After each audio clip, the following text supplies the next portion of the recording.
Si PRD, former President Duterte, he is okay.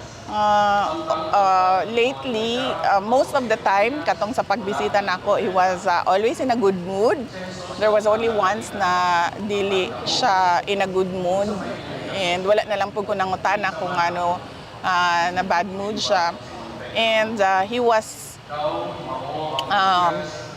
truly very happy noong na tinawagan siya ng kanyang lawyer at ibinalita sa kanya na nanalo siya sa Supreme Court case.